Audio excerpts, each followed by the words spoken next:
ng galak. Inyong pinataba ang inyong mga puso sa araw ng patayan. Inyong hinatulan, inyong pinatay ang matuwid. Hindi niya kayo nilalabanan.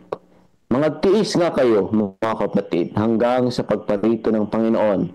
Narito, inaasahan ng magsasaka ang mahalagang bunga ng lupa na may pagtitiis hanggang sa tanggapin ng ulan, walang maaga at huli. Mangagtiis din naman kayo, pagtibayin ninyo ang inyong mga puso, sapagkat ang pagparito ng Panginoon ay malapit na. Huwag kayong mga upasalaan, mga kapatid, laban sa isa't isa, upang kayo'y huwag mahatulan. Narito ang hukom ay nakatayo sa harapan ng mga pinto. Kunan ninyong halimbawa ng pagbabata at ng pagtitiis, mga kapatid, ang mga propeta na nagsipagsalita sa pangalan ng Panginoon. Narito, tinatawag nating mapapalad ang nangagtitiis. Inyong nabalitaan ang pagtitiis ni Job at inyong nakita ang pinapangyari ng Panginoon kung gaano ang lubos na pagkahabag at ang pagkamaawain ng Panginoon. Ngunit higit sa lahat ng mga bagay, mga kapatid ko, ay huwag ninyong ipanumpa kahit ang langit, ni ang lupa, ni ang anumang ibang sumpa, kundi ang inyong oo ay maging oo at ang inyong hindi ay maging hindi, upang kayo huwag mangahulog sa ilalim ng hatol. Nagbabata-baga ang sinuman sa inyo, siya'y manalangin. Natutuwa ang sinuman, awitin niya ang mga pagpupuri. May sakit baga ang sinuman sa inyo, ipatawag niya ang mga matanda sa iglesia at ipanalangin nila siya at napahiran nila ng langis sa pangalan ng Panginoon. At ang panalangin ng pananampalataya ay magliligtas sa may sakit at ibabangon siya ng Panginoon. At kung nagkasala siya ay ipatawad sa kanya. Mga pahayagan nga kayo sa isa't isa ng inyong mga kasalanan at ipanalangin ng isa't isa ang iba upang kayo'y magsigaling. Malaki ang magagawa ng maningas na panalangin ng taong matuwid. Si Elias ay isang taong may pagkataong gaya rin ng atin at siya'y nanalangin ng buong ningas upang huwag umulan at hindi umulan sa lupa sa loob ng 3 taon at 6 na buwan. At muli siyang nanalangin at ang langit ay nagbigay ng ulan at ang ulan ay namunga ng kanyang bunga. Mga kapatid ko, kung ang sino man sa inyo ay nalilihis sa katotohanan at siya'y papagbaliking loob ng sino man, ay alamin nito na ang nagpapabalik loob ng isang makasalanan mula sa kamalian ng lakad niya ay magliligtas ng isang kaluluwa sa kamatayan at magtatakip ng karamihang kasalanan. So yan po ang atin pong Bible reading ngayong umaga, ang aklat po ng James chapter 5. Napakaganda po, marami po tayong nakuha doon na aral na sinabi. Yan. Happy Godverse morning po muli sa lahat. Nambati natin lahat ng narito sa Zoom at yun din sa lahat po ng nanonood sa ating Facebook Live. Yan, magandang umaga. Happy Godverse morning. Ngayon ay tayo. Hello, Pastor? Pray na po tayo. Opening prayer. Tayo po ay manalangin. Mahal naming Diyos na tahala na sa mga langit, sa umagang ito, pinupuri namin kayo at pinapasalamatan. Binangon niyo kami upang kami ay sama-sama na magkaroon ng devotional. Ang naming Diyos, dalangin namin inyo na ang presensya, ang aming makasama. Tulungan nawa kami sa aming pag-aaral, naway mapalapit lalo kami sa inyo at pagpalain niyo po ang bawat isa sa amin. Maraming pong salamat. Ito po lahat ay aming dinadalangin sa pangalan ng aming Panginoong Jesus. Amen. Amen. Pastor, wala pa yung ating devotional reader reflection na. Sino yung schedule? Wala. Si Pastor Dandy Yabot. Na-message ko siya kagabi at nag-oo naman siya. Wala pa po siya. Nancy. Take over. So kung wala pa po, ay basahin na lang po natin, mga kapatid. Ano? Tayo po ngayon ay March 10 na ng ating pag-aaral ng ating devotional. At ang pamagat ng ating devotional ngayon pong umaga ay pinamagatang The Temptation to Legalism. The Temptation to Legalism. Sabi po sa Romans 3 verse 20, no human being will be justified in his sight by works of the law, since through the law comes knowledge of sin. Yan, napakaliwanag, mga kaibigan, mga kapatid, no? Na wala daw ang sinuman na gagawin kang matuwid sa pamamagitan ng pagtupad ng kanyang kautusan. Yan, ang kautusan ay pinapaalam sa atin, tayo ay nagkasala at kailangan natin si Jesus Christ na siyang ating katwiran, siyang ating tagapagligtas. Siya lamang po ang makapagpatawad at makapagpabanal sa atin, maging matuwid tayo sa kanyang harapan. Sabi po dito, not everything Bates taught was pure gold.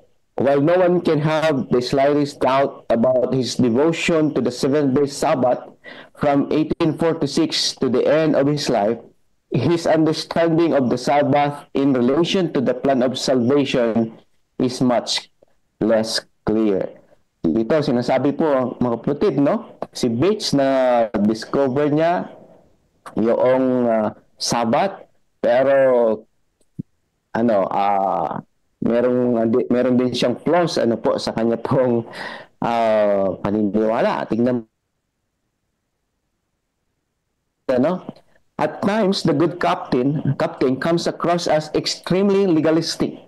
Naging legalistic din po pala si Joseph Bates. Ginamit siya ng Panginoon para po ibangon ang isang katotohanan. Ito ay patungkol sa araw ng Sabat. Ang kaproblema lang ay sa understanding ng pagkeep nito, na ang sabi dito sa patuloy ay doing these commandments saves the soul. Yan. Pagsunod daw sa kautusan ay ito yung makakapagligtas sa atin. Yan, medyo ito po ay delikado. Kaya dito sa ating sinasabi, sa ating devotional, legalistic. Ano pang sabi niya? The keeping of God's Sabbath holy sanctifies and saves the soul. Oh, yan. But the keeping of one or all the other 9 without it will not. Sabi ganyan.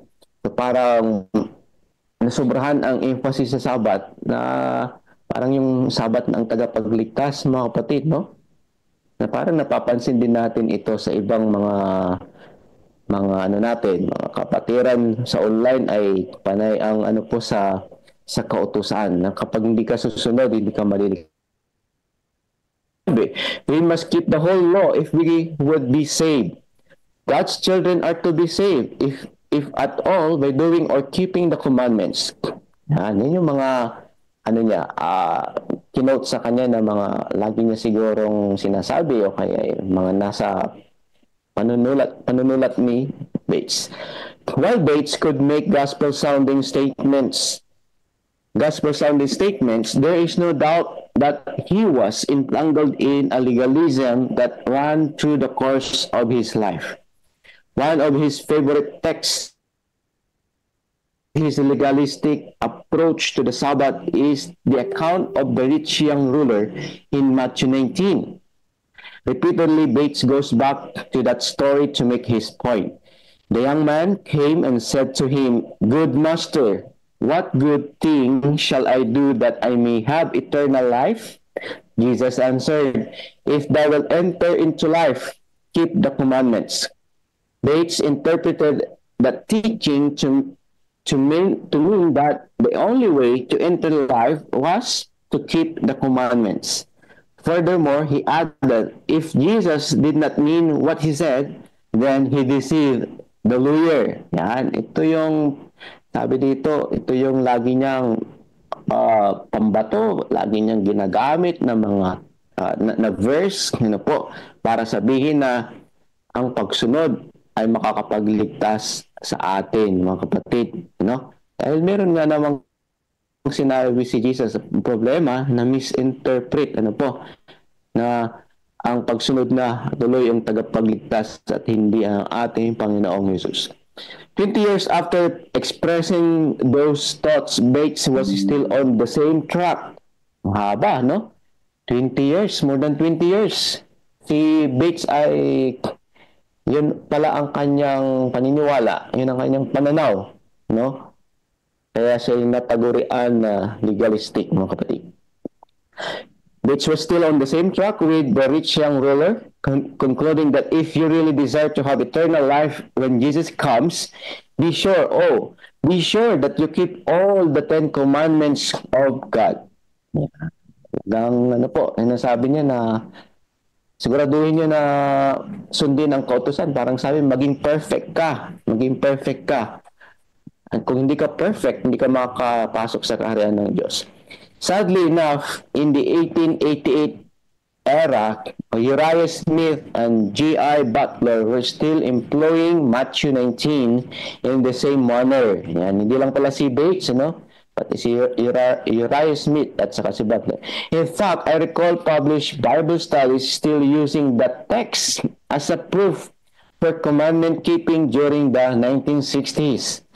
For some, commandment keeping was still the road to life eternal. Ayan. Kaya ang tagal din po pala sa ating mga pioneers, na yun po palagi ang ginagamit yung text na yun. Minsan nga din, mga kapatid, marami sa atin, mga layman, kaya mga kapatid natin, ginagamit din yung text na yun, sa mga Bible studies natin. At ang nagiging impression, emphasis sa mga binabible studyan tuloy natin ay kailangan sundin mo ang mga utos. Kung di ka susunod sa mga utos, hindi ka maliligtas. Nawala na po si Kristo doon sa Bible study. Nandoon na po sa kautusan.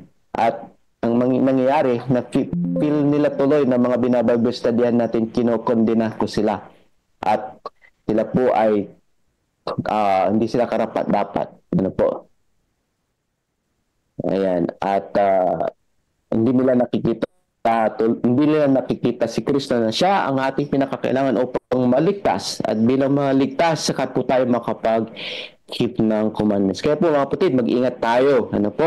Para po hindi na po maulit yung nangyari in the history, na mismo ang ating ibang mga pioneers katulad ni Bates at ilan pa na masyado pong ang emphasis nila sa pag-keep ng commandments na ito ang nakakapagligtas o hindi ka maliligtas kung hindi ka mag-keep ng commandments.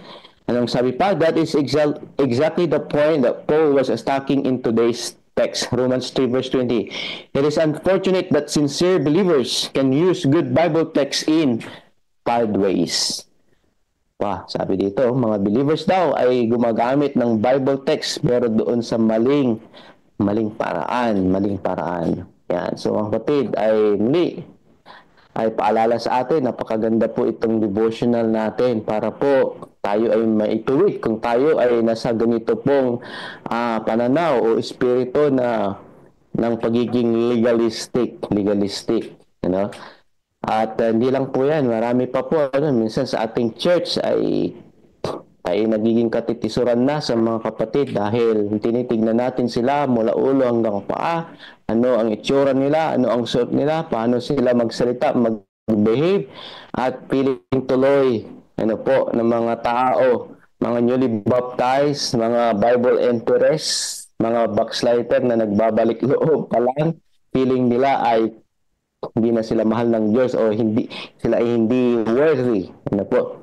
Hindi sila welcome sa ating church. Mga kapatid, nawa ay maalis na po yung ganoong spirito. So yun lamang po. At tayo ay yes po, Pastor. Nandiyan na. Baka gusto mag-comment. Nandiyan na.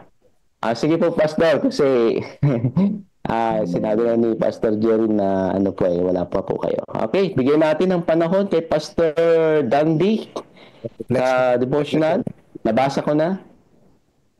Hindi po kayo ang mag-reflection. Thank you po. Siya na rin po, Pastor, ang mag-closing prayer. Yes po, Pastor. Thank you. Nakamute po. Wala pong sound, Pastor. So, thank you po very much sa inyo, Pastor Jerry and Pastor June Serafika. Ang sabi po, ang turo ni Joseph Bates ay based po doon sa may Mateo chapter 19, which is kino-quote po natin minsan at iba natin na totoo naman na sabi ni Pablo, sa 10 utos, pag nalabag mo ang isa, nalabag mo lahat. So si Bates po ay diniin niya lang yung tanong ng mayamang kabataan, what good thing that I will do, that I should do for me to be saved. So nakafocus po ang mayamang kabataang ito doon sa good thing. Ang totoo niyan, nung nag-response ang ating Panginoon, hindi niya rin pinofocus sa salvation, kundi focus niya doon sa kaniyang concern na good thing. Hindi na alam ng kabataang ito na siya pala only God is good. Pangalawa, doon sa Mateo 19, ang conversation ng dalawa, although na ang concern ng kabataan ay salvation or eternal life, pero ang kaniyang focus ng tanong niya ay yung tinatawag na mabuting gawa. So, kasi parang pinagmamalaki niya na ang 10 utos na yon matagal niya na palang ginagawa at sinusunod. So dito po sa kay Pablo, additional lang doon sa ating kay Pastor June, ang sabi po ay, number 1, no one can keep God's law perfectly. Therefore, by the deeds of the law, there shall no flesh be justified in his sight. For by the law is the knowledge of sin. So ito yung dapat malinaw sa atin. Walang taong perfectong makapag-keep ng kautusan ng Diyos. Kaya wala ding tao na pwedeng i-justified sa harapan ng ating Panginoon, sapagkat ang kautusan ay siyang kaalaman ng kasalanan. Pangalawa, Jesus did not introduce to show the young men how to be saved. So hindi po siya pinakita kasi ang kanyang focus, ang kanyang concern ay yung good thing. Kaya sabi niya, Master, what good thing shall I do that I may have eternal life? But to show, ang ginawa ng ating Panginoon, but to show him that he needed to be saved. The law is a mirror that reveals what we are. So ang sagot ng ating Panginoon, tulad din ng sagot ni Pablo, na ang kautusan, ang 10 utos na ito, kasama ang Sabat, ay salamin lamang ng ating buhay kung sino ba talaga nagpapakita, kung sino ba talaga tayo sa harapan ng ating Panginoon, ang ating pagsunod sa mga kautosan ito. At higit sa lahat, pagkikip ng araw ng Sabat bilang ating isa sa mga distinctive doctrine ng Seventh-day Adventists. Thank you po, John. Yan, maraming pong salamat, Pastor Dandy. Ay kayo na rin po ang mag-closing prayer, Pastor.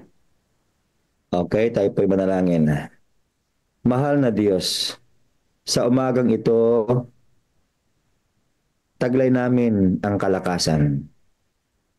Kami inyong ginising ng matiwasay sa aming pagkatulog.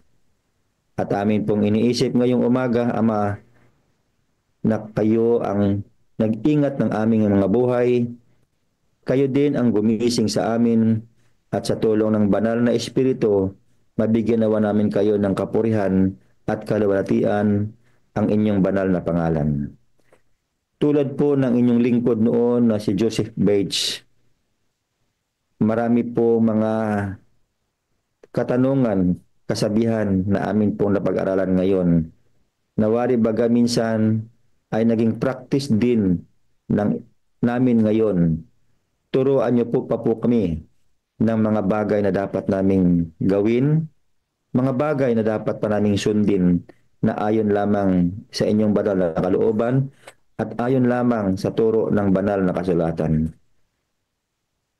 Higit sa lahat, Panginoon, anumang kautusan, anumang katotohanan ay wala pong silbing ito sa aming mga buhay kung hindi po namin ito ipapractice sa aming pang-araw-araw na pamumuhay.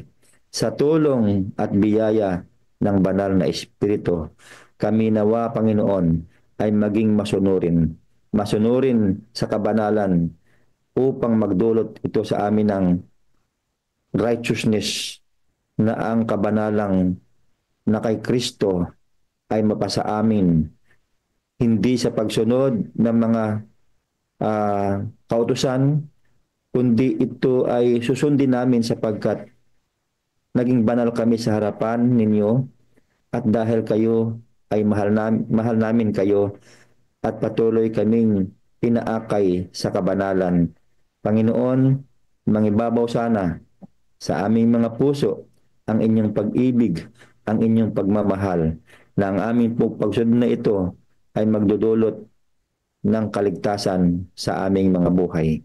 Salamat po na mayroon kaming Diyos na buhay na hanggang ngayon nilalatag ang tamang landas, ang tamang paraan, ang tamang batas at ang tamang pagsunod upang kaming mga anak ninyo, Panginoon, ay hindi po kami mga ligaw laban o di kaya ay maakay ng kaaway sa maling katuruan. Ito, Ama, ang aming hiling at dalangin, talakip ng kapatawaran ng aming mga kasalanan sa matamis na pangalan ni Jesus. Amen. Amen. Yan, marami pong salamat, Pastor Dante.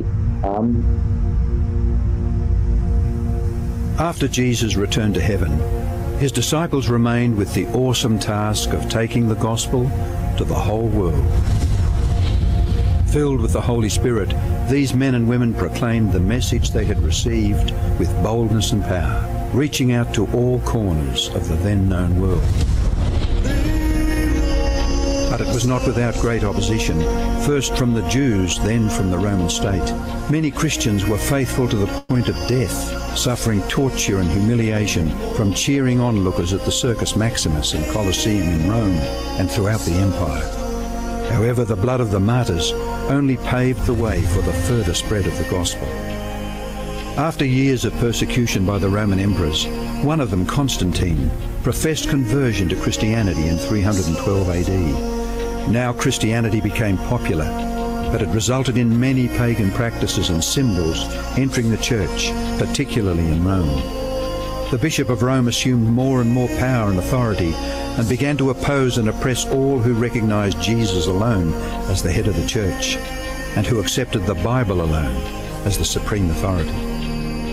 To escape this increasing persecution, God's true people withdrew to the wilderness areas of Europe. In northern Italy, the Waldenses took refuge in the mountains. While many were slain, the light continued to shine in the darkness. God was still in control, and he began to raise up men like Wycliffe, Huss, Tyndale, Luther, Calvin and Zwingli to stand for his truth. They stood for the Bible alone, faith alone and Christ alone. In 1798, in fulfillment of Bible prophecy in the book of Daniel, the religious and political supremacy of the Roman Church was temporarily reduced when General Berthier removed Pope Pius VI from his throne. Consequently, in the decades that followed, there arose a great awakening of interest in the prophecies of Daniel, and many were convinced Jesus was soon to return. In the United States, the Baptist preacher William Miller was joined by hundreds of other preachers in their expectation of the return of Jesus in 1844. However, when Christ did not return in 1844, Further Bible study led a small group to discover that Christ's ministry in the heavenly sanctuary was an explanation for their great disappointment. They discovered that the Bible taught that the seventh day was the Sabbath that Jesus had set aside for his people. Slowly they came to understand that their mission was to preach the three angels' messages of Revelation 14. Their goal as Seventh-day Adventists was to preach with power the everlasting gospel and to prepare the world for Christ's return. More than 160 years have now passed. Years that have brought 2 world wars, numerous military campaigns, financial depressions, the rise of atheism and secularism, as well as a booming world population, with natural disasters increasing in frequency and intensity. Today, the Church's mission and message is more relevant and urgent than ever in its history. Jesus is coming soon, and the world must be warned. Prepare to meet your God. Yes, Jesus is coming soon. And the world must be warned. Prepare to meet our God.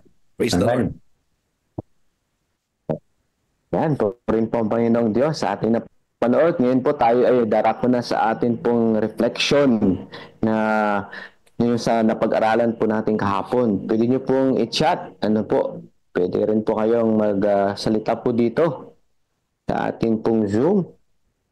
And basahin lang po natin yung mga nandito. Ano po bang mga nag-message? Wala pa. Wala pa pong message. O wala pang reflection. Sa mga nandito po kahapon ng umaga, napag-aralan po natin kahapon ay pwede po kayong magbigay ng reflection, mga kapatid. Pastor Jerry, meron po ba kayong reflection? Pastor, siguro bumasa muna tayo ng ilang CP o medyo mahaba yung CP kahapon. I suggest na bili tayo ng ilang mga readings doon sa ating CP na binasa kahapon ng Jacob's Fidelity. Ano? Okay. Opo, ano yung Tagalog niyan? Fidelity. Pananampalataya rin yan tungkol sa katapatan ng kanyang sumpa, parang gano'n. No? Fidelity. Opo. Ay, yung salitang fidelity, madalas natin naririnig yan sa pag-aasawa, no? Fidelity. Yung katapatan ng sumpa, parang gano'n. Ano? Tama ba ako? Opo. Sige, basahin natin yung ilang mga paragraph po dito. Sabi po dito, many in our day fail where Jacob made a success. Those to whom God has given the greatest amount have the strongest inclination to retain what they have, because they must give a sum proportionate to their property. Jacob gave the tenth of all that he had, and then reckoned the use of the tenth, and gave the Lord the benefit of that which he had used for his own interest during the time he was in a heathen land and could not pay his vow. This was a large amount, but he did not hesitate. That which he had vowed to God, he did not regard as his, but as the Lord's. Amen. Ayan. Amen. Pastor Jun, itong reading na ito na napili mo ay saktong-sakto ito doon sa karanasan ni Jacob, di ba? Itong reading natin kahapon na nilid sa atin ni Pastor Seth ay hango po ito sa narrative ng Old Testament sa Genesis chapter 29. Kung matatandaan niyo mga kapatid, chapter 28, I mean. 28, no? Ang reflection ko dito mga kapatid ay una, ay malaki talaga ang naitutulong ng magulang, lalo na yung tatay, na matutunan itong practice na ito ng tithing. Siyempre, si Jacob, natutunan niya ito sa kanyang mga magulang.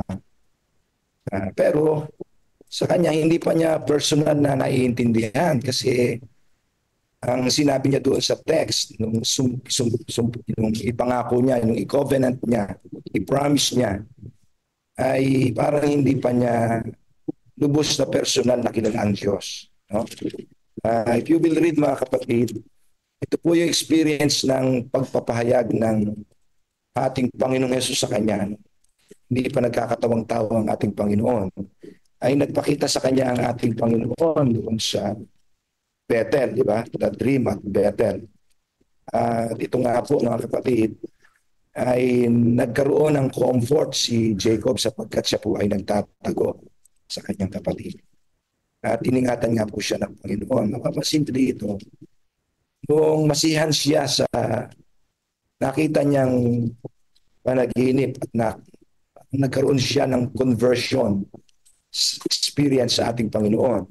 Sabi po dito sa Bible, kagising niya, then Jacob made a vow. Kaya po yung COP mga kapatid. Yung COP ay promise po ang tawag natin doon. Yung Combined Offering Plan, ang tawag po natin sa ating sistema is COP, Personal Vow. Regular and proportionate, percentage after the tithe. No?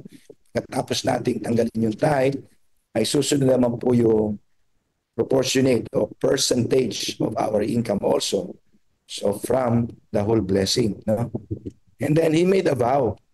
Ako siya saying, if God will be with me and I will watch over me and will watch over me on this journey I am taking and will give me food to eat and clothes to wear so that I return safely to my father's house, then the Lord will be my God, and this stone that I have set up as a pillar will be God's house. And of all that you give me, I will give you a tenth.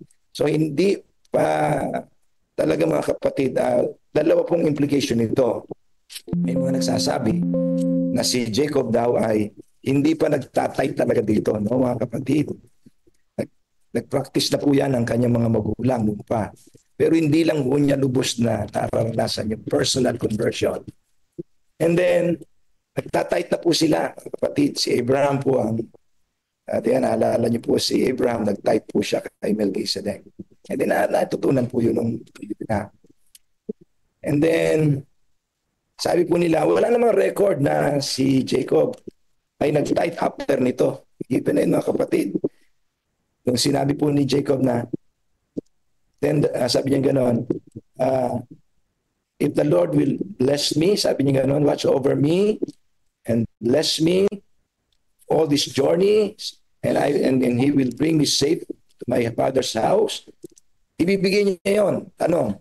Noong dumating na po yung mga pagkakataon na ginawa ng Panginoon yung kanyang pinangako kay Jacob. Iningatan siya, pinatnubayan siya, binless siya, dumami yung lahat ng hahawakan ng kamay niya, yung labor niya, pinagbunga ng Panginoon. Kapatid, nag-tithe po siya. At naniniwala po ako, nag-offering din siya. That's my belief. So, meaning mga kapatid, ay tinupad ni Jacob yung kanyang promise at hindi siya pinabayaan ng Panginoon. To the point na binago ng Panginoon ang kanyang pangalan at ginawa po siya Israel. Siya po ang katuparan ng lahat ng ipinangako ng Diyos sa kanyang ninuno na si Abraham. Mahal na mga kapatid, ito po ay napakagandang i-reflect natin. No? If we will just be faithful, yung maging sinumpa natin sa Panginoon ay ating gagawin. Di tayo manghihinayang. Kung gaano mang kalaki na ang ibibigay pa sa atin ng Panginoon. Di tayo matutukso na i-withhold kasi sobra na ng laki ang pinag-uusapan. Mga kapatid, higit pa dyan ang ibibigay sa atin ng Panginoon. Ang masarap po dito mga kapatid, sa aking po personal na reflection, spiritual reflection dito. Ang sarap po nung kasama mo ang Diyos sa lahat ng lalandasin mo. Nagiging personal siya sa buhay natin. No? Nagiging personal siya. Yung dati ay Diyos lang ng ating mga magulang. Ngayon, ang tawag na natin ay my God. Kasi sabi po dito ng talay, and sabi niya gano'n, and will be my God. Will be my God. Nagiging personal na siya sa buhay natin. when we practice faithful na ating pong tinutupad ang mga vows natin sa ating Panginoon. So Jacob's fidelity can be our fidelity today as we fulfill our vows and promises to the Lord in faithful returning of the tithes and faithful giving of our regular and percentage offering, which is combined offering plan.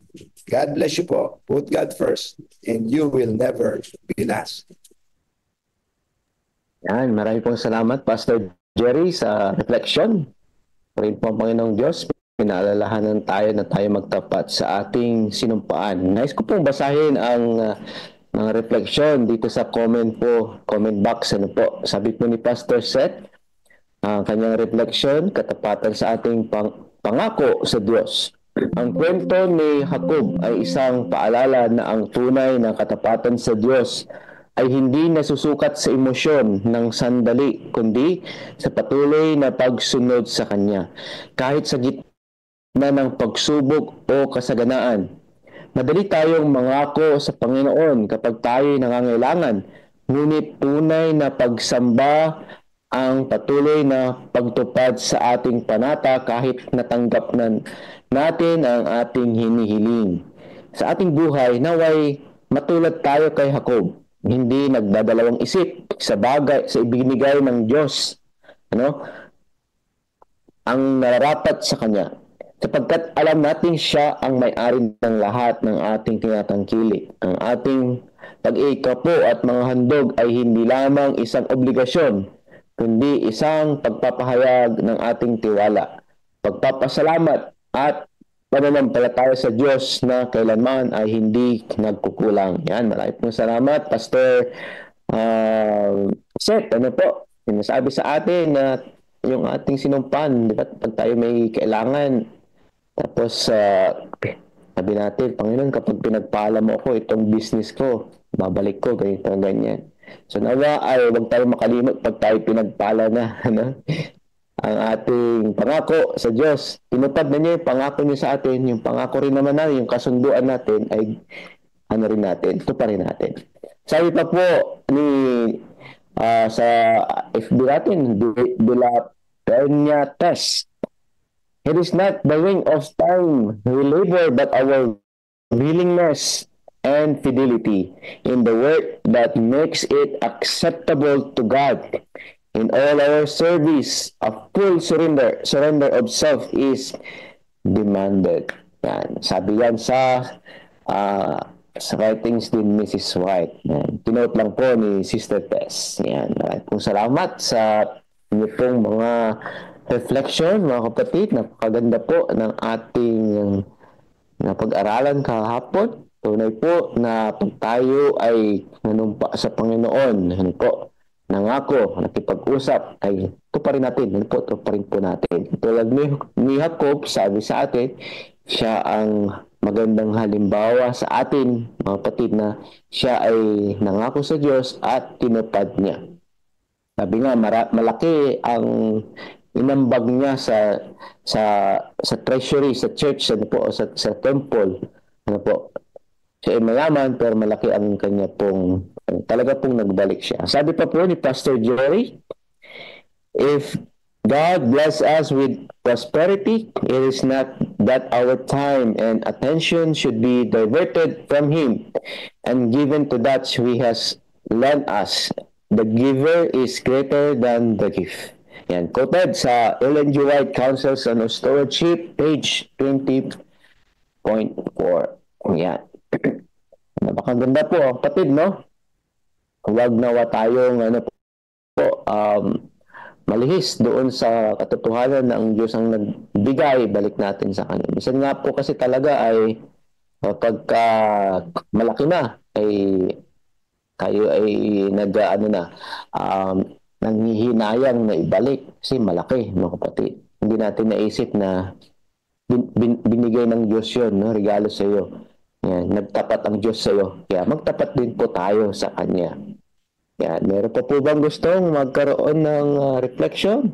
Sabi po sa sa FB from Norberto Bolaño Jr. Vow or promise ay regular and consistent in nature. Huwag po kayong mag-vow na di mo gagawin.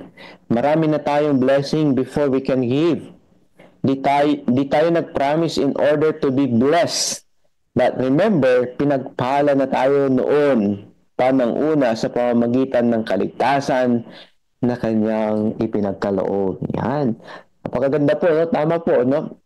Yung kaligtasan pa lang na naranasan natin, yung biyaya ng Panginoong Diyos ay doon pa lang, napakalaking bagay na po na tayo ay magmahal sa Diyos at magtapat sa Kanya. Ano po? Hindi po masusuklian, hindi po mababayaran yung kaligtasan. Kung gusto ng Panginoon, mahalin natin siya with action. Ano po, with action. At magtapat tayo. Magtapat tayo sa pinababalik niya, ang tithes, at magbigay tayo sa offering. Offering ay simbolo ng pasasalamat mo sa biyaya niya, sa pagpapala, sa gabay, sa buhay, at marami pang iba. Maraming pong salamat. Yan. Brother Norberto Bolaño Jr. Meron pa po ba sa inyo, sa atin dito? Gusto pa po mag-share ng reflection? Pastor? Yes, Sister Net. Sister Net. Yes po, Pastor. Yes po, Pastor. Thank you po. Yes po, Thank God you. first morning po. Ang nakuha ko po ditong reflection kahapon, sa mundong ito, Pastor, meron tayong napakaraming mga distractions. Di lamang Hindi po po sa namin pera. kinarinig. Di po ba? Na magdadala po sa atin, papalayo sa ating Panginoon. Nakita ko po yung tatlong distraction dito na talagang hadlang. Unang-una yung ating pong mga pag-aari o yung ating mga kayamanan dito sa lupa. Pangalawa po yung ating posisyon. Pangatlo yung ating profession. Sa lahat ng ito, kinakailangan natin ang pagtitiis. Ang sabi po sa atin, tayo ay mamuhay lamang ng simple. Ang sabi po ay magtiis tayo at magalak kung tayo ay nakakaranas ng mga hadlang na katulad nito sapagkat napapahiya ang kahirapan kapag ramdam natin na ang pag-ibig po ng Diyos ang nagdadala sa atin sa pagtitiwala sa Kanya. At nagdadala din ito lalo na ng pag-asa.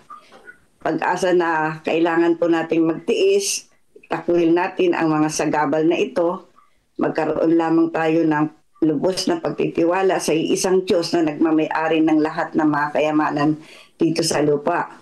At magkakaroon tayo ng pag-asa na kaligtasan sa buhay na walang hanggan na Kanyang ipinangako.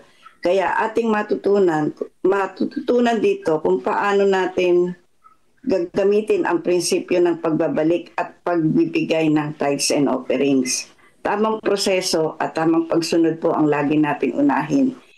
At ang Diyos ang lagi nating susundan dahil ito ang Kanyang pangako sa atin na kapag nagawa na po natin ito, na lagi natin siya inuuna, hindi na po yung ating sarili ang nakikita natin at lahat ng ating mga interes ang magagawa, kundi aayon na po tayo doon sa karakter ng ating Panginoon. Yun lang po at magandang umaga po.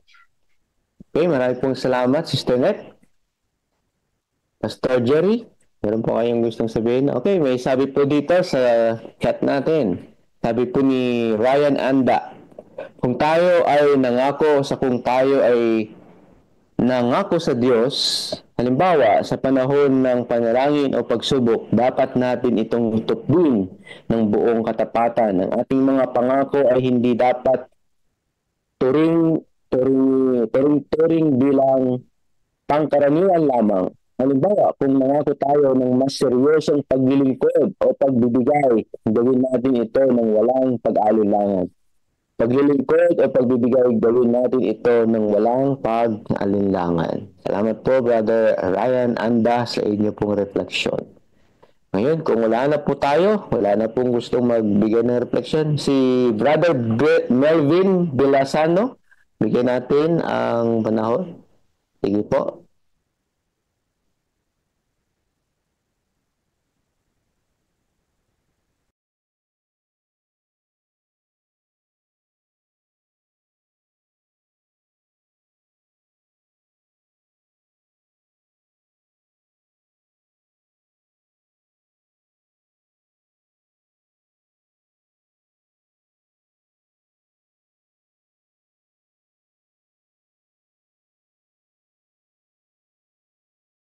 tayo.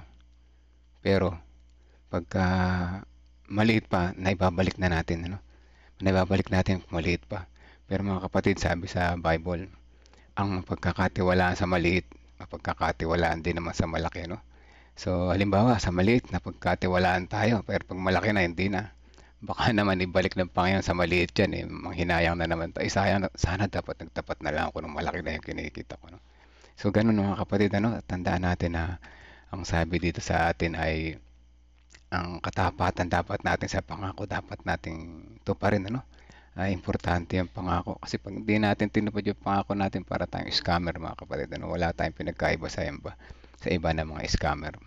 At pangalawa, mayroong pananagutan sa mga biyaya. Hindi porket may blessing, akala mo blessing sa iyo lahat yan, ano? May pananagutan pala sa biyaya na kung saan dapat natin ibalik sa Panginoon yung kanya, at pasalamatan naman natin siya sa kanyang mga binigay na blessing sa atin. At number 3, napakahalaga, kilalanin natin na ang Diyos ang may-ari ng lahat ng nasa atin, para naman sa ganun hindi natin baliwalain na yung karapat dapat na gawin natin para sa Kanya. Pangalawa, pag may mga blessing na ganito, material blessing, kumikita ng malalaki, hindi lamang dapat sa financial tayo nagbabalik, ano? Lalong higit sa ating oras, sa ating serbisyo, sa ating paggawa na po, at ibahagi natin to sa iba para mas maraming ma-inspire, ano po. Yan, maganda yung lesson na halimbawa ni Jacob. Gayahin natin yung ginawa ni Jacob. Hindi siya nasilaw sa pangsariling kagustuhan na kundi tinupad niya yung kanyang pangako. Nawa, yun ang ating gayahin, ano po mga kapatid. Kahit malaki na yan, malaki na yung ating kinikita, huwag tayong matakot. Huwag natin tingnan yung binibigay natin kundi natitira pa, no? Mayroong isang i-share ko, no? Isang youth, tinanong ng isang youth advisor during sa kanilang lesson, paano kung kumikita ka na ng 10 milyon? Ibabalik mo pa ba ang 1 milyon na tithes at mag-o-offering ka pa ba? Napatigil yung mga kabataan, ano? At may isang nagsalita, depende, sabi niya. Mga kapatid, wag depende, sana isagot natin, ano? Dapat ay oo. Dahil kapag kaya kang bigyan ng Panginoon ng malaki, tandaan natin, kaya rin niyang bawiin anytime, ano po mga kapatid. Yan lamang po, at God first morning po. Ayan, marami pong salamat, Brother Melvin Balasano. Sabi ni Pastor Jerry sa chat, pinapahalagaan ng Diyos ang ating pangako at gusto niya na tayo mangako upang matuto tayo magtiwala sa Kanya. Ang pangako nating tandaan na ito ay tugon lang natin sa Diyos na nangako sa atin. Ecclesiastes 5 verse 4 to 7. Thank you, Pastor Jerry. Yeah, mga kapatid, gusto ko pong ulitin yung paborito kong ipinost na passage kay Sister White. The principle na palagi ko pong sinasabi sa mga stewardship training and seminar natin. The giver is always greater than the gift. Lagi natin tatandaan yun. Mas higit na dakila ang nagkakaloob kaysa mga kaloob. Walang pagpapala kung walang magpapala sa Tagalog. Mga kapatid, kaya ito po ay maging lesson sa ating lahat. Gusto ng Diyos na tayo ay mangako. Ang pangako ay importante sa Kanya. Kasi doon lang masusukat ng Diyos, ng lubos, na tayo ay napaka-serious ng ating pagmamahal sa Kanya. Kaya nga, kung papaanong importante ang sumpaan sa mag-asawa, importante din ang sumpaan natin sa Diyos. Kaya ito pong, hindi po yung sumpa na made to be broken. Ano? Ang ating pong sumpa ay made to be fulfilled. Bakit? Yung mismong biyaya ng Diyos ang aakay sa ating tuparin ang ating mga binitiwang pangako sa Kanya. Kaya wag po basta-basta tayo mangangako lang na hindi nabuo ang ating tiwala sa Kanya. Kasi yung tiwala po natin sa Kanya ang siyang aakay sa ating maging matatag na tuparin at seryosohin ang ating mga pangako sa Kanya. Wala po tayong kaya, mga kapatid. Palagi natin tatandaan, we are always weak, but with God, we are always strong. So put God first and you will never be last. pagpalain tayo ng Panginoon. Amen.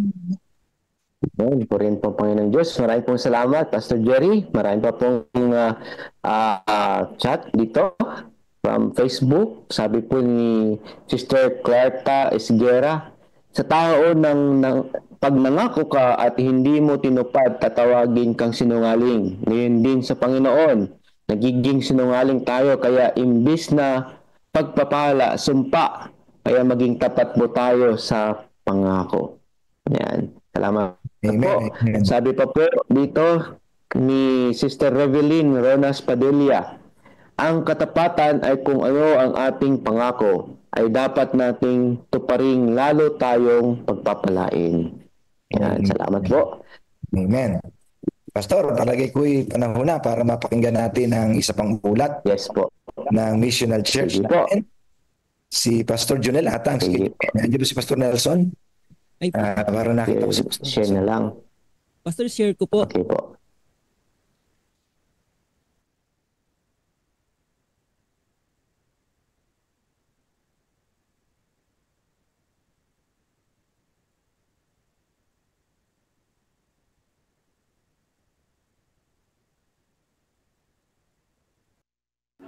Ang Malolos Seventh-day Adventist Church, isang simbahan na may makulay na kasaysayan at matibay na pananampalataya.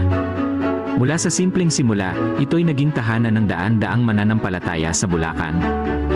Noong 1912, isang munting simbahan na yari sa kubo ang ipinagawa sa Malolos.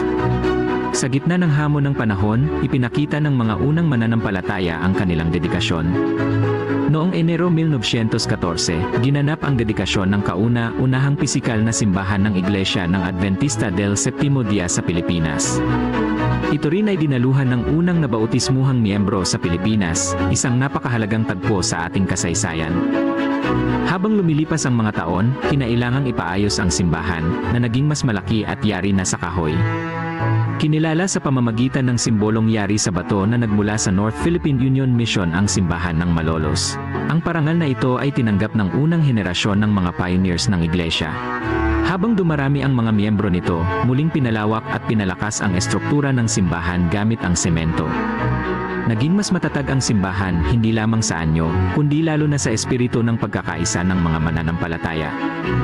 Ngayon, ang simbahan ng Adventista del Sétimo Día sa Malolos ay nananatiling isang lugar ng pananampalataya, pag-asa, at pagkakapatiran.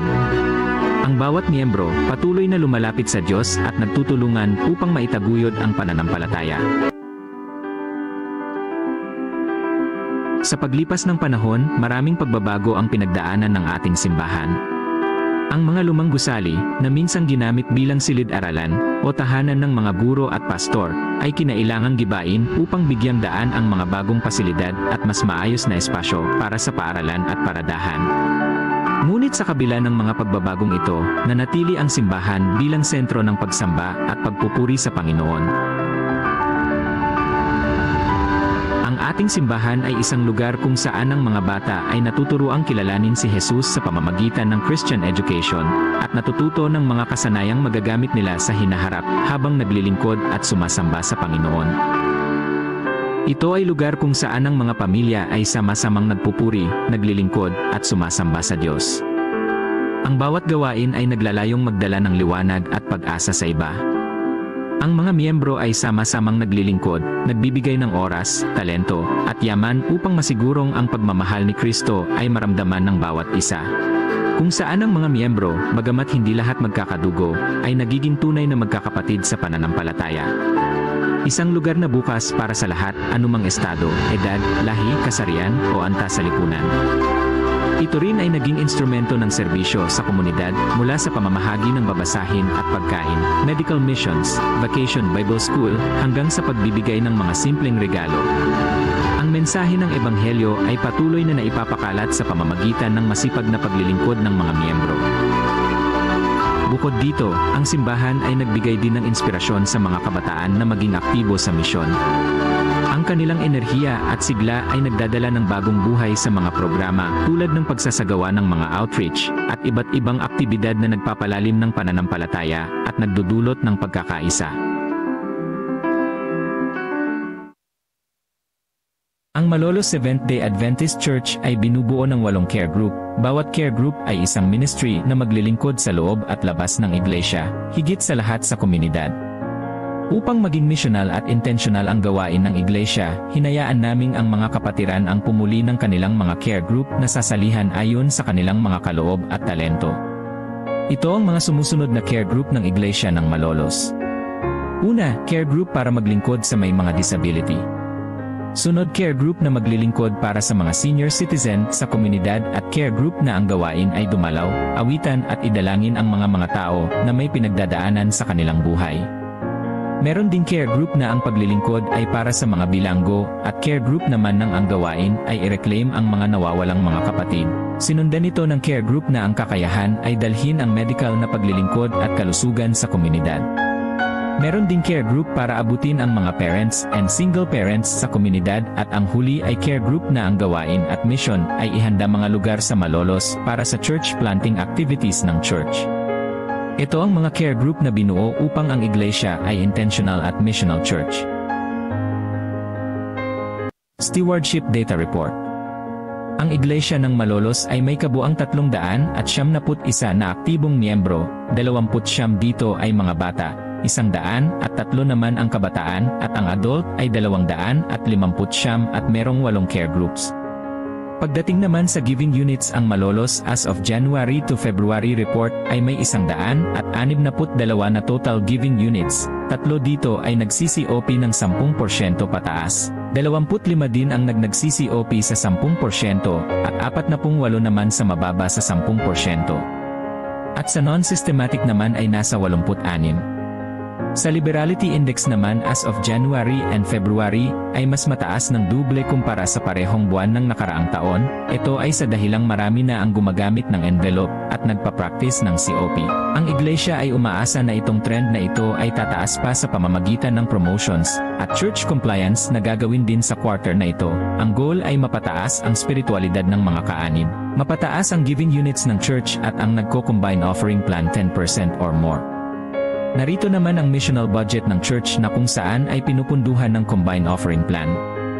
Church Fund 43%, Church Building 8%, Sabbath School 6%, Education 10%, Children's Ministry 5%, Communication 4%, Women's Ministry 3%, Youth Ministry 3%, Adventist Community Service 2%, Music Ministry 3%, Audio Visual 2% at ang utilities ay 8%. Total 100%. Ang iglesia ng Malolos ay committed na gawin ang mission ng Panginoon at maging intentional missional church. Sa ngayon merong 3 lugar na panukalang pasukin ng iglesia, ang bayan ng Kalumpit at ang bayan ng Plaridel na kung saan ay nagumpisa na ang mga gawain para ihanda sa mga pangangaral na gagawin dito. Ang pangatlo ay ang Pinagbakahan, isang barangay sa Malolos City na kung saan meron na tayong mga kaanib at target na ma-organize bilang mission group sa taong ito. Sa kabuuan, ang iglesia ng Malolos ay patuloy na gumagawa sa gawain ng Panginoon. Kasabay nito ang pagpapalakas sa spiritual na buhay ng mga kapatiran, upang lumago ang iglesia hindi lamang sa bilang o dami kundi sa kanilang spiritual na karanasan. We are missional. We think. We talk. We act. We give to move forward God's mission.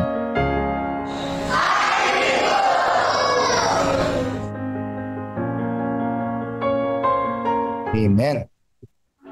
Ang Malolos Amen. Amen. Yan, The Lord. Parin po Panginoon Diyos sa presentation. Ano po, isang halimbawa na po ang Church ng Malolos na sila po ay COP, ano po, Missional Church. Nice ko pong basahin po ang sabi ni Sister Net. Ano po, share ko lang ang testimony po at patutuo namin sa COP noong Sabado. Ito po ay first time na nangyari sa church. Dati po kapag collections na ng tithes and offerings, napakagaan ng boslo. At iilan lang ang mga envelopes. Wala nang ma-encourage ang mga kapatid tungkol sa COP at sa laging pagpupromote nito at idiniin na rin ng aming leader. Alam nyo, first time po na sumikip ang boslo. Hindi na nagkasya sa lagayan na ito. Kung ang active po na nagbibigay ay 50, ang envelopes po ay umabot ng 46. Kaya po tunay na pinapakita ng Diyos ang kanyang pangako sa sa mga taong tapat. Pinupuri at karapat-dapat may taas siya sa ganitong pagkakataon. Ayan. Amen. Amen. Ngayon po, ibigay na natin ang panahon sa tagapagsalita para po sa ating po pag-aral ng Council on Stewardship. Binibigay natin ang panahon. Pastor John. Yes po, Pastor. Yeah, saglit po, lang. Pastor. Appreciate muna natin siyempre yung ating pong effort ng ating pong pastor at ng mga leaders natin na naghanda po ng presentation ng ating pong nominated, isa sa mga nominee ng Missional Church dito sa CLPM. Maraming salamat, Pastor Junel, sa napakagandang pinaghandaan mo at pinaghandaan ng mga talented na ating mga members dyan. Kasama mo at napakaganda ho ng presentation. Medyo malaki ang challenge, Pastor, no, sa Malolos in terms of yung ating ina-advocate na regular and systematic giving, no, yung combined offering na mga nagpa-practice. Tiyaga lang, Pastor, tiyaga lang. Ako kami, gumawa pa tayo ng ibang mga intentional na pamamaraan, mga innovations na maintindihan ng mga kapatid. Ulit natin itong i-promote na ang mga kapatid through their giving ay maging missional na rin sila. So the giving system will be a tool para lalo silang ma-embrace nila ang misyon ng iglesia. Medyo malaki-laki pa ang hamon ng Malolos para sa side po ng stewardship data ay maging missional na ang kanilang simbahan. So, Pastor Junel, dadalangin ka namin kasama ng church board members. Sana ay mahikayat natin yung karamihan ng ating mga leaders o all of our leaders dyan sa Malolos na i-embrace nila ang regular and systematic giving na COP para maakay din yung mga kapatid na sila ay mag-participate na. Kasi this is for you. Alam ko na masipag ang gawain ang mga kapatid dyan sa gawain sa Malolos. Kinakailangan ng pondo ay dumami sa church ninyo para sa missional activity. Ang missional budget ay importante locally and globally. Sa susunod na mga buwan, Pastor, sana sa ika-6th month ng iyong presentation kasama ng iba pang nag-present na dito at magpipresent pa, kung hindi man ganoon pa kalaki ang porsyento ng mga active members ay givers, ay idadalangin natin sama-sama in the 6th month o 7th month ng ating anniversary dito sa Daily Spiritual Empowerment, ang inyo pong presentation in terms of giving plans ay mag-i-improve na po. Mas mataas na po ang porsyento ng ating mga COP practitioners. 80% po ang target natin, mga kapatid, para maging missional church tayo sa qualification ng stewardship data. 80% ng lahat ng mga active members na umattend ay kinakailangan COPians na po sila. Regular and systematic givers. Salamat po. Purihin ang Panginoon. Pastor Jonel, salamat po. Thank you, Pastor Welga po. Yan. So ngayon, bigyan na po natin ang panahon sa ating pong tagapagsalita. Ang ating pong tagapagsalita ay Head Elder mula po sa Pinambaran Church. Bigyan natin panahon kay Elder Roy Parungaw. Maganda mo tayo, Pastor. God first video. Yeah. Sugandai achieved only what she dared to dream of. She got sick very often and for long periods and needed to take medication to survive. Her illnesses prevented her from doing many things, but with the aid of the Life Hope Center in Trinidad, her life improved. I used to feel sick, but with exercise and diet control, I stopped taking my meds, Sugandai said. Now I'm doing things I couldn't do before. At the age of 55, I thought this would be impossible. The Life Hope Center is an urban center of influence in Brickfield, a community on the island of Trinidad. Just a few blocks away is one of the largest Hindu temples in the country. Whenever visitors walk past the Life Hope Center, they are drawn to the colorful sign that offers a variety of services aimed at satisfying the needs of the community. Christine Mathura, the center's manager, conducted a community needs assessment before the UCI opened its doors. We found that children in this community can't read properly, explained Christine.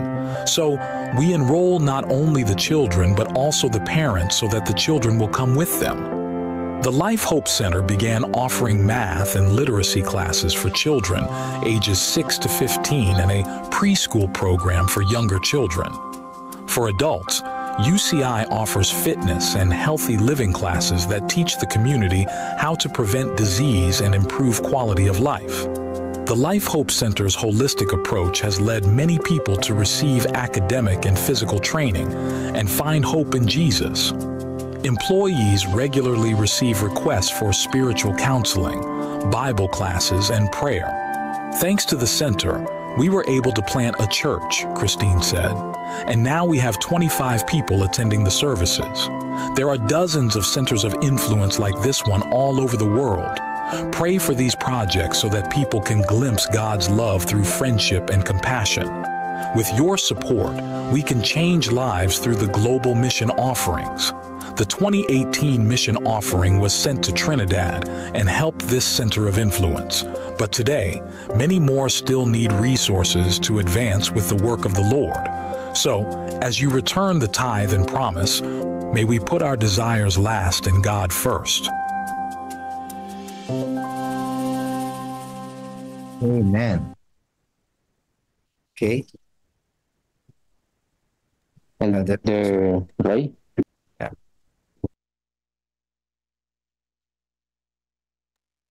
Okay, unmute po, Elder. Nakamute. Happy God first morning po sa atin lahat mga kapatid. God first morning. Ang ating pong babasahin ngayon tango po sa Councils on Stewardship chapter 20.9 ay may pamagat pong ang panalangin ay hindi kapalit ng ikapo. Ganito po ang sabi. Ang panalangin ay hindi nilayon na gumawa ng anumang pagbabago sa Diyos. Dinadala tayo nito sa pagkakaisa sa Diyos. Hindi ito pumapalit sa tungkulin. Ang panalangin iniaalay ng madalas at masigasig ay hindi kailanman tatanggapin ng Diyos bilang kapalit ng ating ikapo. Hindi babayaran ng panalangin ang ating mga utang sa Diyos. Ang ating pong babasahin mga kapatid ay maiksi lang. Yun lang po yung ating babasahin. Sinasabi po dito mga kapatid na kung na-realize natin na noon tayo ay dapat ay nag-iikapo na at ngayon ay na-realize natin pero hindi natin naibigay, ay kahit ako po, ang inyong lingkod ay nagawa ko po ito na humingi ng tawad sa Diyos dahil doon sa mga nakakaraang panahon na hindi po ako nakapag-ikapo. Nung ako po ay binyagan ay binata pa lang ako, wala pa akong asawa, pero ako po ay mayroon na rin mga naging income. Ako po ay namamasada ng tricycle. At nung panahon na yun mga kapatid ay hindi po ako nakakapag-ikapo. At naisip ko nga po na ito nang natuto na tayo, nakabigin na tayo ng mga katotohanan, ay obligasyon natin na ibalik pa rin yun. Kaya nga po, yung pong COP, matagal-tagal ko na rin pong ginagawa, ilang taon na. Actually po, nung una, doon po sa mga programa ng ating iglesia na church compliant, ay sinasabi doon na kailangan mo mag-decide kung ilang porsyento ng iyong offering ang iyong ibibigay. At nung una po, ang motivation na aking naranasan dito ay ang aking pong ibinibigay na offering ay 5% lang. Ang motivation ko po ay yung pong pagpapala ng Panginoon, yung pag-ibig ng Panginoon ay hindi ko pa kayang tapatan. Ganun po yung nagiging saloobin ko. Kaya hindi ko kayang tapatan yung tithes. Kumbaga, kalahati pa lang po yung pag-ibig ko sa yung blessings na maibabalik ko sa Panginoon. Kaya po yung aking tithes ay 10%, yung aking pong offerings ay 5%. Pero kalaunan, dahil nakikita po natin yung mga katotohanan sa Biblia, sa salita ng Diyos, sa SOP na kailangan tayo magtiwala sa mga pangako ng Panginoon, yung mga katotohanan na tayo pagpapalain. Kasama yun mga kapatid, kailangan na tanggapin natin yun, umasa tayo sa pagpapala ng Panginoon. Bukod doon sa pinagpala na tayo ay dapat natin ibalik yung para sa Kanya at yung ating mga handog. Ay nagbago po yon hanggang sa ilang taon na ginagawa ko po yung COP, ay 10% na po yung aking binibigay. At nung minsan nga po, nung panahon na kami po ay nagkakausap ni Brother Tony, kung kilala po ninyo, yung isang reform, ISDARM, nabanggit po niya na napag-usapan po namin yung tungkol sa ikapo. Nabanggit po niya na kapag mayroong kang nagamit na ikapo, ay sabi niya ay kailangan mong ibalik yon ng maka-4 na ulit. Sa marahil ay hindi ko lang po alam kung saan niya hinango yung sa SOP or doon sa prinsipyo na sa Biblia na tungkol po kay Zacchaeus nung siya ay mayroong mga nairing na mga pera, ay sinabi niya sa Panginoon na kanyang ibabalik ng maka-4 na ulit.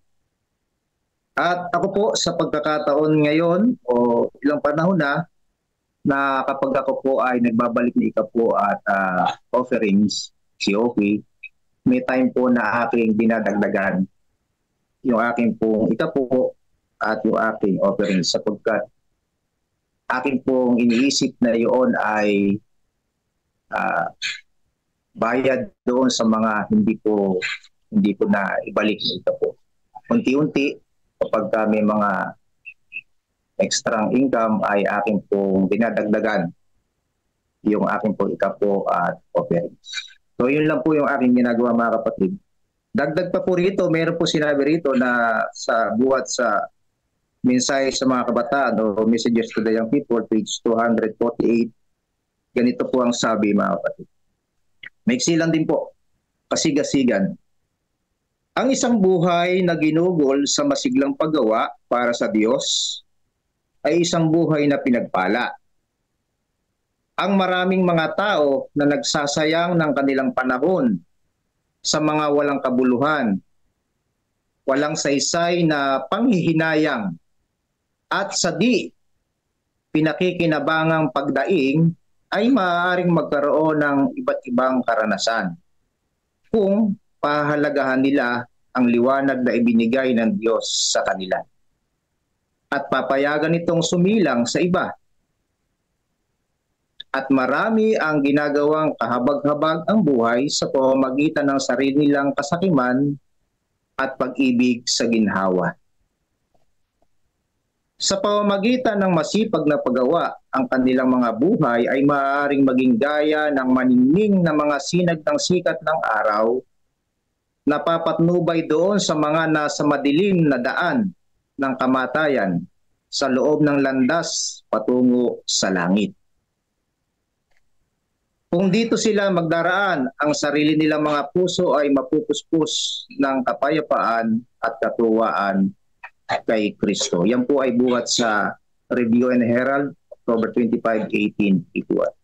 So napakaganda mga kapatid na sinasabi rito na kung tayo ay masigasig sa paggawa, ay tayo ay mararanasan natin na tayo pinagpala. At kung tayo naman ay makakasama doon sa mga taong nagsasayang ng panahon sa pamamagitan ng walang kabuluhan ng mga saysay na nanghihinayang, kasakiman, hindi natin ma-share sa iba yung mga pagpapala at mini-maintain natin at ayaw natin yun na maubos, ay sabi mga kapatid ay kahabag-habag ang ating buhay. Gusto ko nga sana mag-comment nung kanina sa binasa ni Pastor yung tungkol po sa kay Jacob. Yung tungkol po dun sa sa lalaking mayaman, bugado na nagtanong sa Panginoon. Ang aking po kasi nakita doon mga kapatid ay totoo naman yung sinabi ng Panginoon na kung gusto mo pumasok sa buhay, sumunod ka sa. At ang sabi ng lalaki, niya. Pero ang sabi po ng ating Panginoon, may kulang pa. Sana lang kulang. Betang may pag-aari mo, bigyan mo sa mga tao, itulong mo, at sumunod ka sa. Actually, hindi pa na-perfect ng tao yun ang kautosan. Kaya, mga kapatid, yun, ang kailangan natin, yung mga liwanag na binibigay ng Diyos sa atin, yung dumarating sa atin, ay ating pong isakabuhay. Yun lang po at magandang umaga po sa atin. Amen. Amen. Amen. Amen. Amen. Po, salamat. Brother. Okay, tayo po idarako na sa CLPM United Prayer. Start.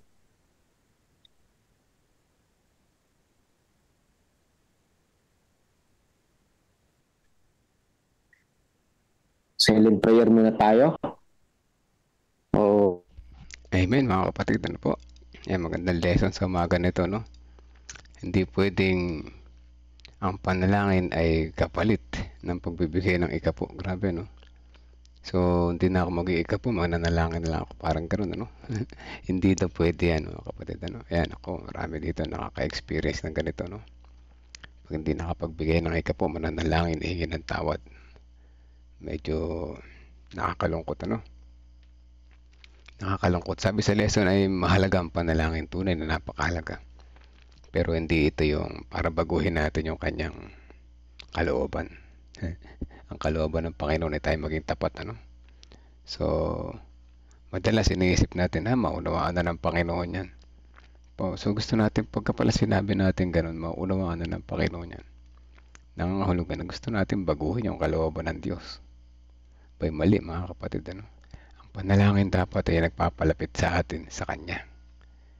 Nagpapalapit sa atin sa Panginoon. So kung tayo ay nananalangin, tapos di tayo napapalapit sa Kanya, paano tayong nanalangin? Sino yung ating pinanalanginan, ano? Kasi kapag madalas tayong manalangin, mapapalapit tayo sa Kanya, dapat ay susundin natin yung Kanyang mga kalooban, ano? So ang kalooban ng Panginoon ay tayo maging tapat, ano? Matuto tayong maging tapat, matuto tayong maging umasa sa Kanya at magniwala sa Kanyang mga pangako. So kung patuloy tayong maniniwala sa ating mga sariling mga pagkakaunawa na nauunawaan na ng Diyos yan, dahil sa ibang pagmahal ay mga kapatid, baka naman si Satan yung bumubulong sa atin. Ano po? Ayaw bumukas ng camera ko. So ayan, ayan ang ating lesson sa umaga na ito, ay hindi pwedeng gawing ang panalangin ay kapalit ng mga ikapo. Masakit na katotohanan, may nakaka-experience ito, maging ako dati, no? Maging ako dati. Ang masakit nga yung hindi ka na nga nag-ikapo, hindi ka pa nanalangin. Magsisi, no? Pag tayo nanalangin, inamin natin yung ating pagkakasala. Tayo dapat ay nagbabago. May problema yung aking sumay, bumukas ng camera. Pero anyway, okay lang yan. So mga kapatid, ang lesson sa umaga na ito ay maliwanag na ang panalangin ay hindi magbabago, hindi makakapagpabago sa kalooban ng Diyos. Yung kalooban niya, yung pa rin yun. Kung paano gusto niya na tayo ay mapalapit sa Kanya, yung pa rin yun. Patuloy na mananatili. Gusto niya mapalapit tayo sa Kanya, no? Kaya tayo ay tinuruan na manalangin para mapalapit sa Kanya. At hindi maging pasaway, ano po. mananalangin na lang ako at di na ako mag-tithes and offering kasi nakahingi naman ako ng tawad, patatawarin ako ng Diyos. Delikado mga kapatid. Kung tayo nanalangin, di naman tayo nagbabago. Baka sa iba tayo nananalangin na po. So kapatid, tayo manalangin at manalangin natin ang bawat isa na sa ating pananalangin, dapat tayo ay napapalapit sa Diyos. Hindi napapalayo. At dapat ay matututo tayo sa bawat araw. So kung wala na kayong special prayer request mga kapatid, tayo ay dumako na sa ating silent prayer and then itutuloy ko pagkatapos. Let's pray po mga kapatid.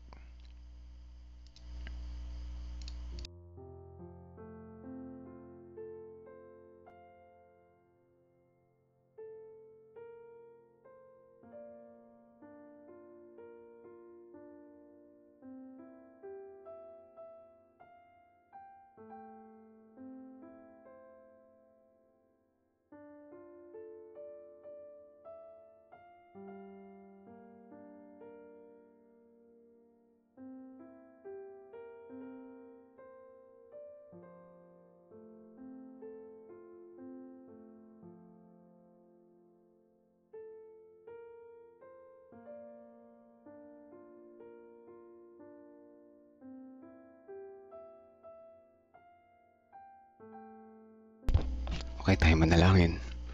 Amang banal na makapangyarihan sa lahat, papasalamat po ulit kami sa umaga na ito na kami ay patuloy niyong ginising. Binigyan ng pagkakataon upang makapakinig na inyong mga aral, makapakinig na inyong mga paalala sa amin na ang aming pananalangin na hindi mapagbabago na inyong kalooban. Opo, kami nakakasala, nananalangin kami humingi ng tawad sa mga panahon na kami nagkakamali, lalo na sa pag-iika po, dahil iniisip namin na mas kailangan namin ang salaping ito kaysa ibigay sa inyo. Hindi namin nakikilala na mas malaki ang nagbigay ng blessing sa amin kung walang iba kundi kayo kaysa sa blessings na namin natanggap. Nawa sa araw-araw namin pamumuhay makilala namin ang giver at hindi ang gifts na aming natatanggap.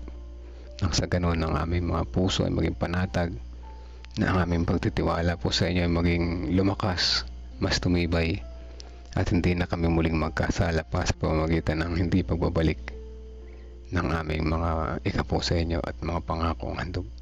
Sa umaga na ito, nais namin isama sa panalangin ng mga kapatiran na nakikinig ngayon ang aming mga prayer request ay patuloy namin tinataas ng sama-sama sa inyo. Alam niyo po ang laman ng aming mga puso at isipan sa mga sandali na ito. Ito po ay aming nilalapit po sa inyo. Atin niyo pong dinggin at pagkaloob sa amin ayon sa inyong kalooban. Dalangin din po namin ang mga pangaral sa bawat iglesia, sa bawat distrito, sa bawat nasasakupan. Sa San Antonio, dito sa Gapan, sa Peñaranda, dyan sa West, at sa lahat ng dako ng aming mga nasasakupan. Gayun din na aming sinasama si Brother Alex Gaviria sa kanyang patuloy na kagalingan, at si Sister Abel at ang iba pang mga may sakit na aming pinapanalangin. Gayun din ang kapatiran na nakikinig ngayon. May mga kanya-kanya kaming mga prayer request kasama namin sa panalangin. Ang sambahayan ni Ate Revi Padilla, gayon din ang San Leonardo Church. Ang mga kapatiran ay maging mas matuto pa, na mas maging masigasig, mas maging halimbawa ng isang kapatiran na may pagkakaisa, pananampalataya sa inyo, maging ano pa man nung dumating sa kanilang buhay na problema at pagsubok. Gayon din naman ang sambahayan ni Nanay Fina at Tatay Rudy, ang kanilang pang-araw-araw na pamumuhay, ang kanilang karamdaman ay patuloy na kalusugan nila ay palakasin sa bawat araw. Ganyan din ang sambahayan ni Sister Belinda Salvania, anuman ang kanilang kahilingan sa mga sandali na ito, inya po itong dinggin o dakilan Diyos. Ganyan din ang sambahayan ni Sister Josephine Mercado kasama ng Peñaranda Church.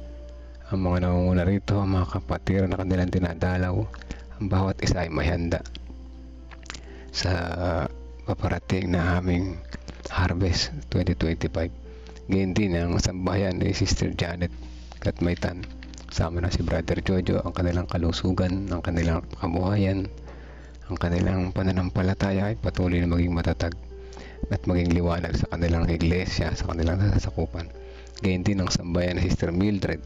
Kung ano man ang kahilingan nila ay inyo po itong hitinggin o dakilan Diyos. Gayon din ang sambayan ni Sister Wilma Fernandez kasama na kanyang buong pamilya. Ang sambahayan ni Ma'am Femi Sabat kasama ng GAES, pupils, teachers, parents, ang kanilang mga programa na paparating para sa pagtatapos ng taon na ito. Gayon din ay ang sambahayan ni Sister Gina Salazar, ang sambahayan ni Brother J. Cruz kasama na yung mama niya sa kalusugan araw-araw. Gayon din ang sambahayan ni Ate Lorna, ni Kuya Bobby, ang sambahayan ni Nanay Nerissa kasama na si Brother Reynaldo Eusebio, kanilang buong pamilya, mga kamag-anak sa Bulacan, sa iba pang lugar, si Veronica, ang kanyang apo, at gayon din iba pa niyang mga apo. Gayon din ang sambahayan ni Sister Vicky at ang kanyang patuloy na panalangin para sa kanyang mahal sa buhay. Ay patuloy niyo po itong dinggin at hipuin ang kanilang puso na makilala rin po nila kayo.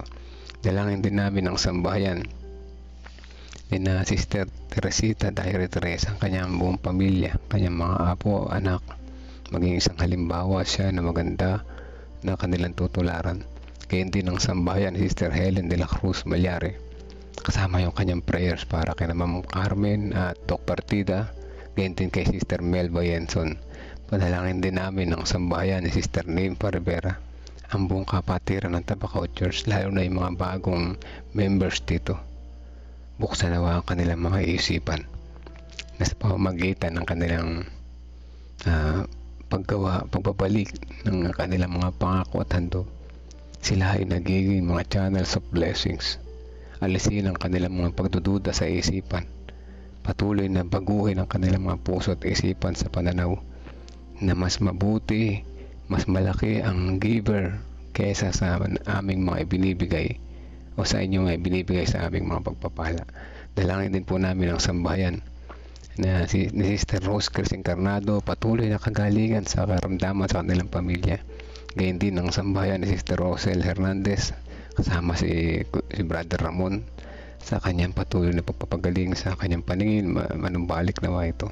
Ang sambahayan ni Sister Gloria Balbido, ang sambahayan ni Sister Evelyn Sabat, ang sambahayan ni Sister Sheila Rosacinto, ang sambahayan ni Kuya Melchor Canlas, ang sambahayan ni Sister Juliet Orsino Astrero, at kasama ng kanyang pamilya, kasama ng kanyang mga kahilingan, kasama ng kanyang mga pasalamat, ay kayo ang aming maranasan at mapatuloy na pagpapala na inyo binibigay sa amin sa araw-araw. Pag-asa na sa aming pagbabago ay kayo ang aming kasama. Dalangin din po namin ang mga kapatiran na nakikinig ngayon, hindi namin nabanggit, na hindi na kasama namin sila sa panalangin, ipagkaloob din sa kanilang mga kahilingan na pagbabago at ang kanilang magandang buhay maging halimbawa, maging channels of blessing din sa bawat isa. Maraming salamat po, Ama, sa pagdinig sa aming panalangin. Patawarin niyo po kami kung saan kami nagkulang at nagkasala. In Jesus' name we pray. Amen. Amen. Amen, mga kapatid. Po, salamat po sa mga prayer warriors. Salamat sa patuloy na sumusubaybay. Salamat sa mga nagsha-shares. At salamat po sa Panginoon sa araw na ito. Bukas magla-live na ulit si Pastor. Nasa Ayas pala siya ngayon. Unstable ang signal. I remember dati nung nandun siya sa Ayas. Lalabas pa siya, hanap na signal. Sana makahanap siya ng magandang signal para makasama ulit natin siya sa live. So yan ang challenges ni Pastor ngayon. Walang, hindi napipirme, Sige, punta dito, punta doon. Lalo pa ngayon nasa Ayas siya. Sa kanyang patuloy na paglago sa kanyang education. Ate Mitch, si Ate Mitch, na hindi ko na nailista kanina pero kasama kayo sa panalangin Ate Mitch. At sa lahat ng mga narito ngayon, God first morning po sa ating lahat, mga kapatid. Hanggang bukas pa muli. Ang oras 5:35, medyo maaga pa. Pwede pa mag-exercise, mag-unat-unat na po bago sumikat ang araw. Happy Monday sa lahat. Patuloy na unahin natin ang Diyos sapagkat pag inunan natin siya, hindi niya tayo iuhulihan po. God first morning po sa ating lahat.